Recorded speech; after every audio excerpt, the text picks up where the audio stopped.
will always thrill my heart.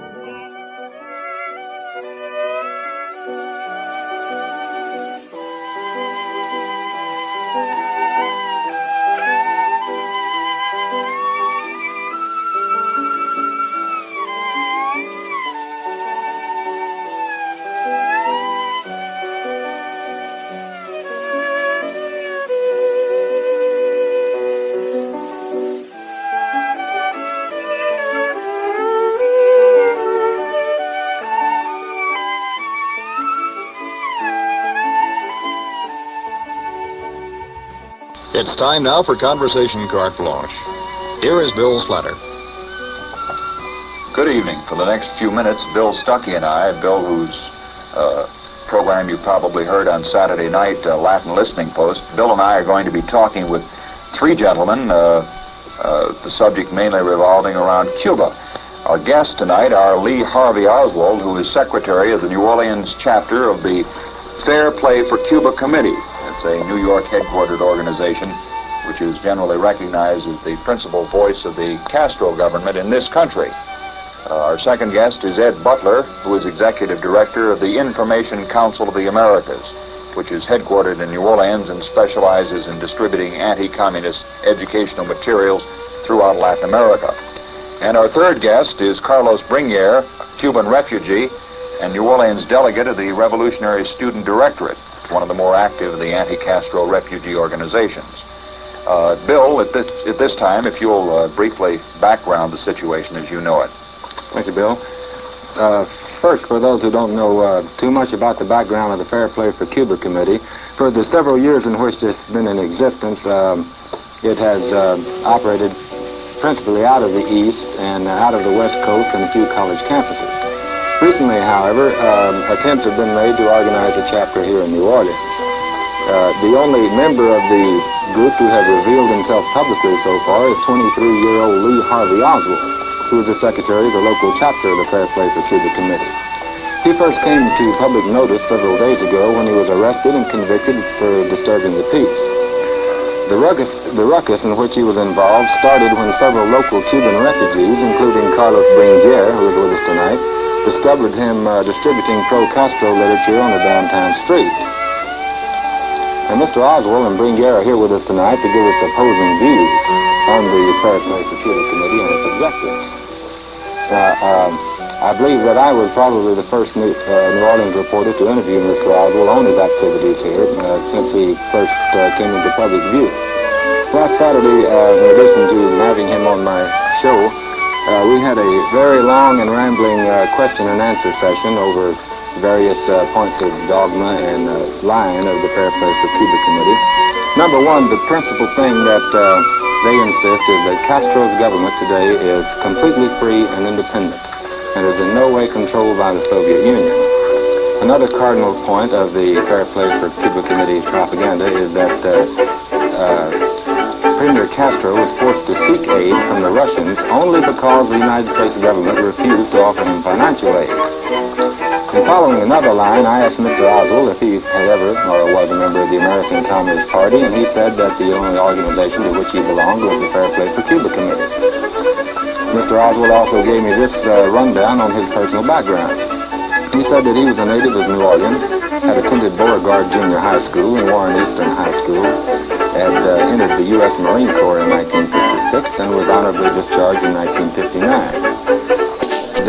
During our previous interview that he had lived in Fort Worth, Texas before coming here to establish a Fair Play for Cuba chapter several weeks ago. However, there were a few items apparently that I suspect that Mr. Oswald left out of this original interview, which was principally where he lived between 1959 and 1962.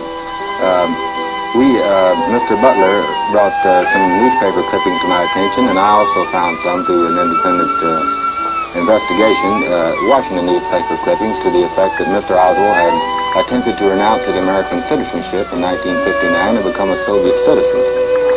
There was another clipping dated 1952 saying that Mr. Oswald had returned from the Soviet Union with his wife and child after having lived there for 3 years. Mr. Oswald, are these correct?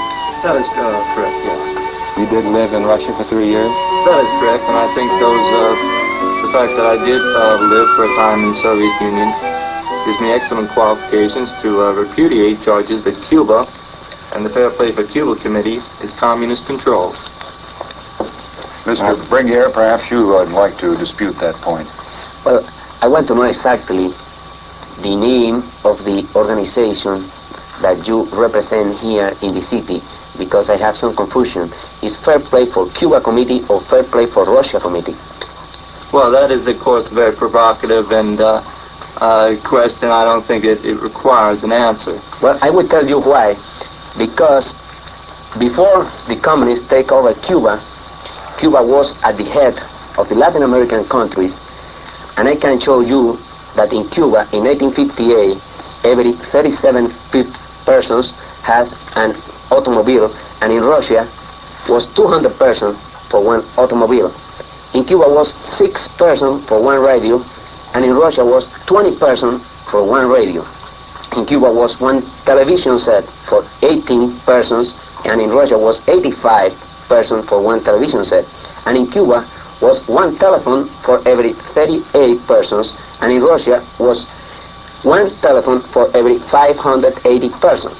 Cuba was selling the sugar in the American market and was receiving from the United States more than $100 million a year over the price of the world market, and the United States was paying to Cuba that price in dollars.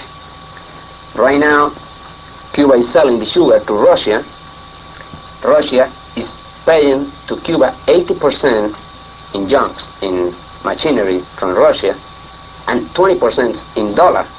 I think that Cuba right now is a colony of Russia, and the people of Cuba, who is leaving Cuba every day, who is escaping from Cuba every day, they disagree with you that you are representing the people of Cuba. Maybe you will represent the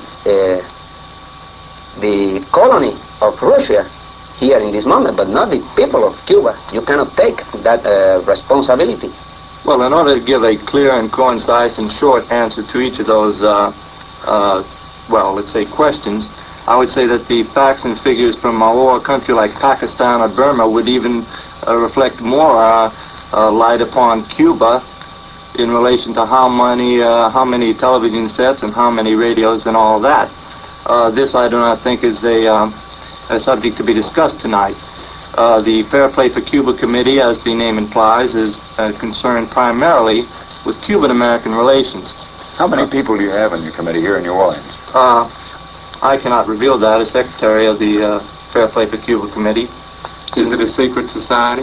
No, Mr. Butler, it is not. However, it is a standard operating procedure for a political organization consisting of a political minority to safeguard the names and the number of its members. Well, the Republicans are in the minority. I don't see them hiding their membership. The Republicans are not a, the Republicans are a established political party representing a great many people.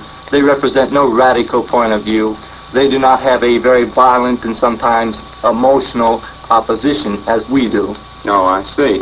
Well, would you say then that the Fair Play for Cuba Committee is not a communist front organization? The Senate subcommittees who have occupied themselves with investigating the Fair Play for Cuba Committee have found that there is nothing to connect the two committees. We have been investigated from several points of view, that is, points of view of taxes, allegiance, subversion, and so forth. The findings have been, as I say, absolutely zero. Well, I have the Senate hearings before me, and I think what I have in front of me refutes precisely every statement that you just made. For instance, who is the honorary chairman of the Fair Play for Cuba Committee?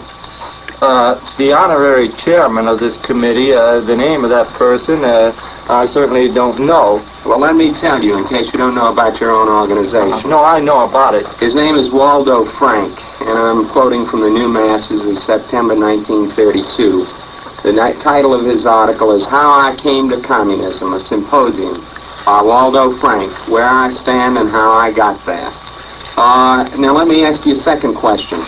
Who is the secretary of the Fair Play for Cuba Committee, the national secretary? Well, we have a national director who is Mr. V.T. Lee, who has recently returned from Cuba, and because of the fact that the United States government has imposed restrictions on travel to Cuba, he is now under indictment for his traveling to Cuba.